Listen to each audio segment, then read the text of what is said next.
আসসালামু আলাইকুম। আপনাদের সবাইকে স্বাগত জানাচ্ছি এখনকার আলোচনায়। আপনাদের সঙ্গে আছি আমি সিরাজুল ইসলাম।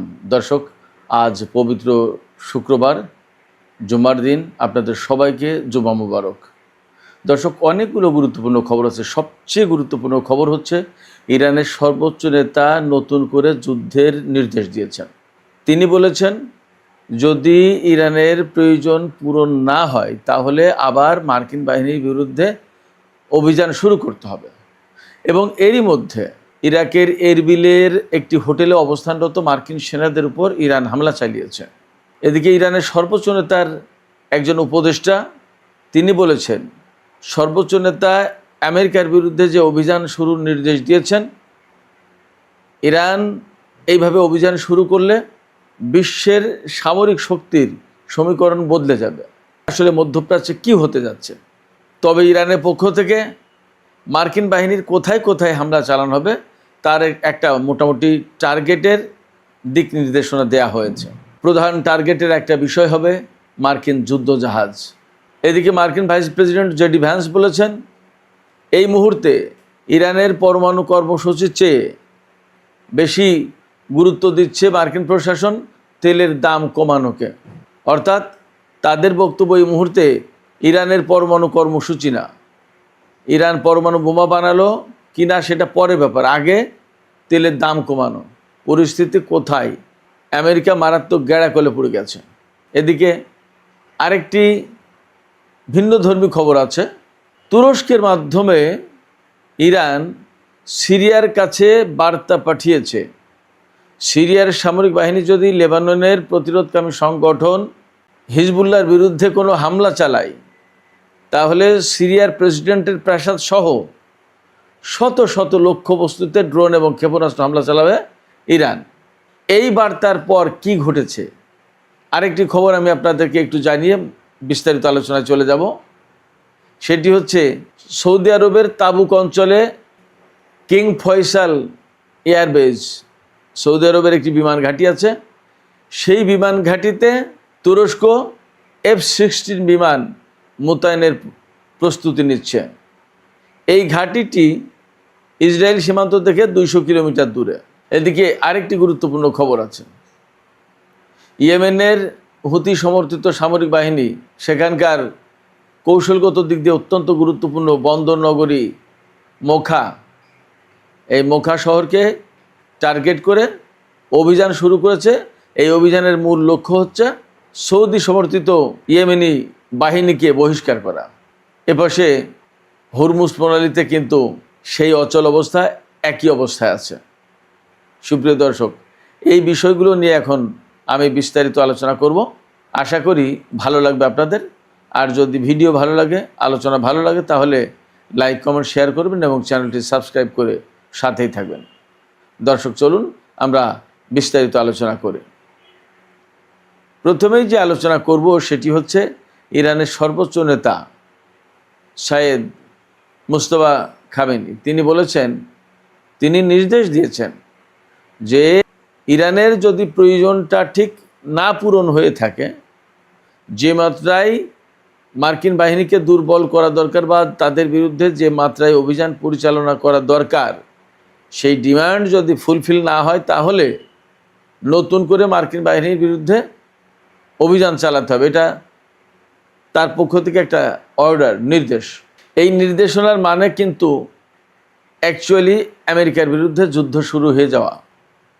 আমার মনে হচ্ছে ইরান আমেরিকার বিরুদ্ধে পূর্ণাঙ্গ যুদ্ধ শুরু করতে পারে। কারণ হচ্ছে ইরান যে দাবিগুলো করেছে তার ভিতরে একটা দাবি, ইরানের আশপাশ থেকে মার্কিন নৌবাহিনী, নৌ ব্লকেড এবং বিমান বাহিনী প্রত্যাহার করতে হবে। আমেরিকা তা করেনি, বরং এই বিমান বাহিনী এবং এই নৌবাহিনী থেকে ইরানের উপর হামলা চালানো হয়েছে। সর্বোচ্চ নেতা যে নির্দেশনা দিয়েছেন সেই নির্দেশনার লক্ষ্য হচ্ছে, তিনি বলেও দিয়েছেন যে মার্কিন অর্থনৈতিক স্থাপনা এবং প্রধান লক্ষ্য হবে মার্কিন নৌবাহিনীর যুদ্ধজাহাজ। বাস্তব কথা হচ্ছে, এতদিন যে যুদ্ধ হয়েছে ইরানের সাথে আমেরিকার বা আমেরিকার সাথে ইরানের, ইরান কিন্তু সেই যুদ্ধে মার্কিন জাহাজকে লক্ষ্য করে হামলা কিন্তু তেমন চালায়নি। তাদের মূল লক্ষ্য ছিল ইরাক থেকে শুরু করে ওমান পর্যন্ত এবং ওই পাশে জর্দান পর্যন্ত যত দেশ আছে তার ঘাঁটিগুলো ধ্বংস করা। এখন নতুন করে টার্গেট ঠিক করা হলো মার্কিন যুদ্ধজাহাজ এবং মধ্যপ্রাচ্য অঞ্চলে আমেরিকার যে সমস্ত অর্থনৈতিক প্রতিষ্ঠান আছে, সংস্থা আছে, স্থাপনা আছে, এগুলোতে হামলা চালাতে হবে। এবং আমরা এই সর্বোচ্চ নেতার পক্ষ থেকে এই নির্দেশনা প্রকাশের পরপরই দেখতে পাচ্ছি ইরাকের উত্তর অঞ্চলে যে কুর্দিস্তান, সেই কুর্দিস্তানের একটি অঞ্চলের নাম হচ্ছে ইরবিল। এই ইরবিলের একটি হোটেলে মার্কিন সেনারা অবস্থান করছিল। এই তথ্য পাওয়ার পরে সেখানে হামলা চালিয়েছে ইরান। ক্ষয়ক্ষতি কী হয়েছে এখনও পুরোপুরি জানা যায়নি, কিন্তু সেখানে ইরান হামলা চালিয়েছে। এদিকে ইরানের সর্বোচ্চ নেতা যে নির্দেশনা দিয়েছেন নতুন করে মার্কিন বাহিনীর বিরুদ্ধে আক্রমণাত্মক অভিযানের, আমরা গত 2-3 দিন ধরে কিন্তু বলে আসছিলাম।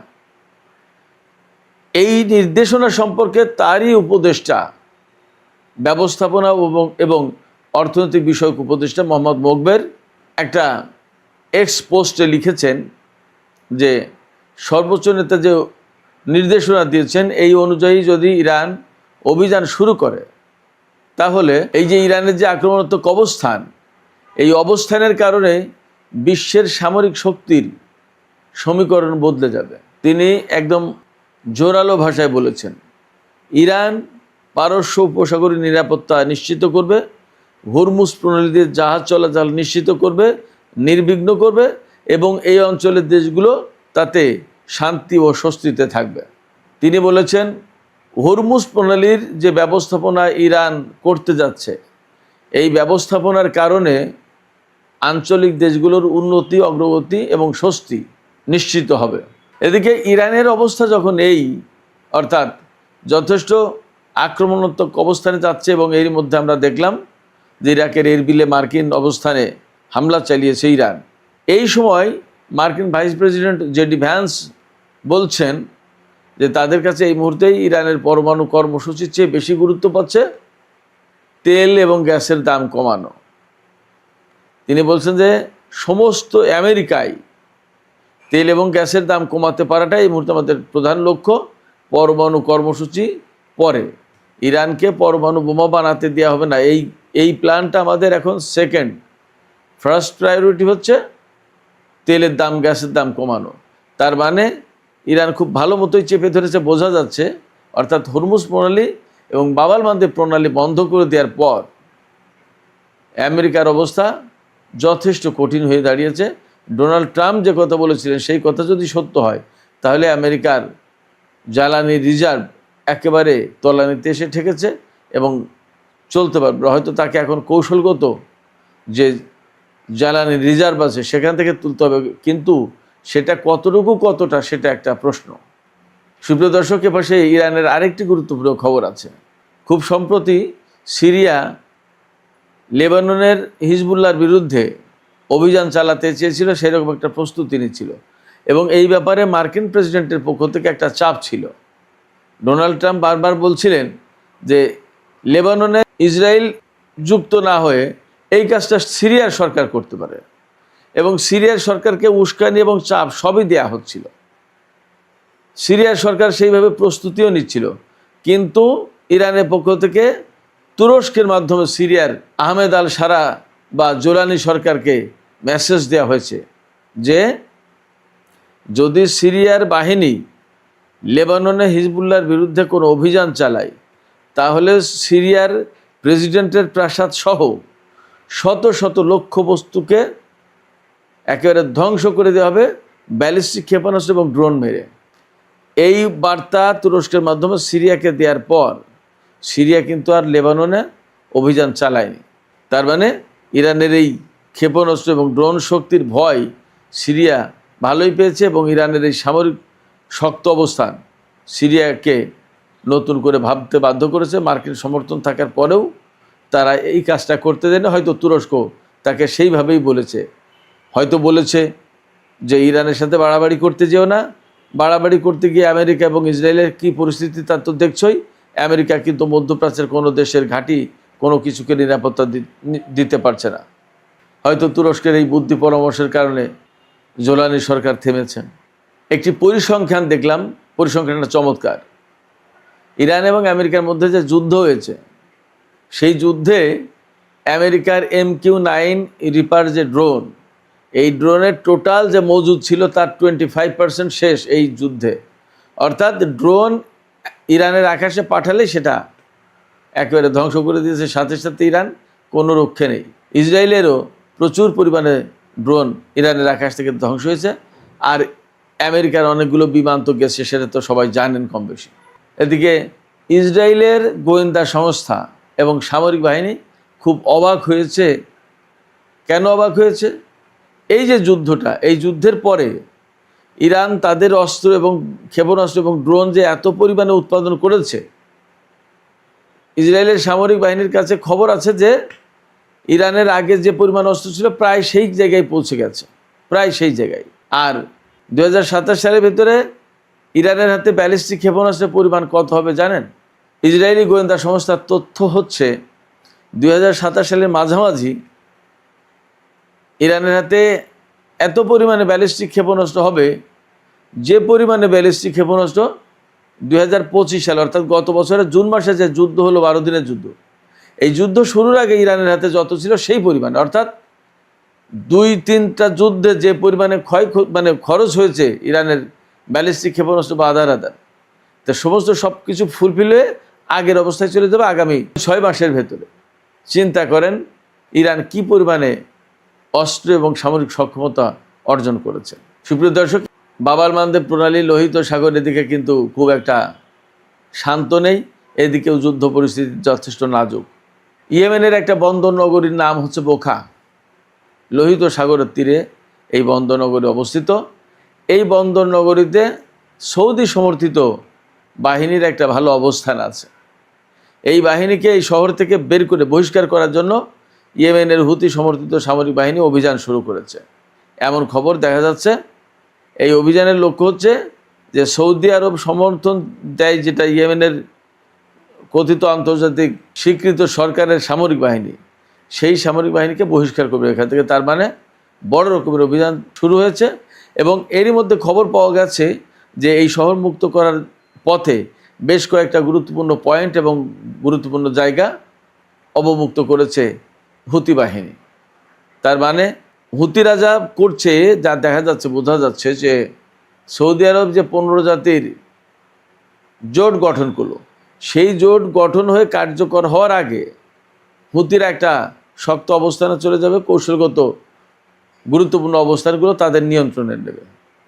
এরপরে যদি সৌদি আরব 15 জাতির যে জোট, সেই জোটের আওতায় যদি যুদ্ধ শুরু করে, তাহলে বোঝাপড়াটা ভিন্ন কায়দায় হবে। দেখা যাক কী দিয়ে কী হয়, কি পরিস্থিতি হয়, আমরা অপেক্ষা করি। সুপ্রিয় দর্শক, এখনকার আলোচনা এখানে শেষ করতে চাইছি। আলোচনা শেষের আগে আপনাদের মতামত জানতে চাই যে এই যে ইরানের সর্বোচ্চ নেতা নির্দেশনা দিলেন ইরানি বাহিনীকে যে ইরানের প্রয়োজন যদি পূরণ না হয়ে থাকে তাহলে মার্কিন বাহিনীর বিরুদ্ধে অভিযান শুরু করতে হবে, এবং এরই মধ্যে আমরা দেখতে পেলাম ইরাকের কুর্দিস্তান অঞ্চলে ইরান মার্কিন সামরিক অবস্থান লক্ষ্য করে হামলা চালিয়েছে। তাতে কি আপনাদের মনে হচ্ছে খুব শিগগিরই ইরান আমেরিকার বিরুদ্ধে বড় ধরনের কোনো অভিযান শুরু করতে যাচ্ছে? ইরানের পক্ষ থেকে কিন্তু গুরুত্বপূর্ণ লক্ষ্যবস্তু হিসেবে মার্কিন যুদ্ধ জাহাজকে ঠিক করা হয়েছে, অর্থাৎ মার্কিন যুদ্ধ জাহাজ লক্ষ্য করে এবার ইরান হামলা চালানোর পরিকল্পনা নিয়েছে। তাহলে কি যুদ্ধ ভয়ঙ্কর রূপ নেবে, নাকি আমেরিকা পরিস্থিতি বুঝে চুপ করে নীরবে সরে পড়বে? আপনাদের কি মনে হয়?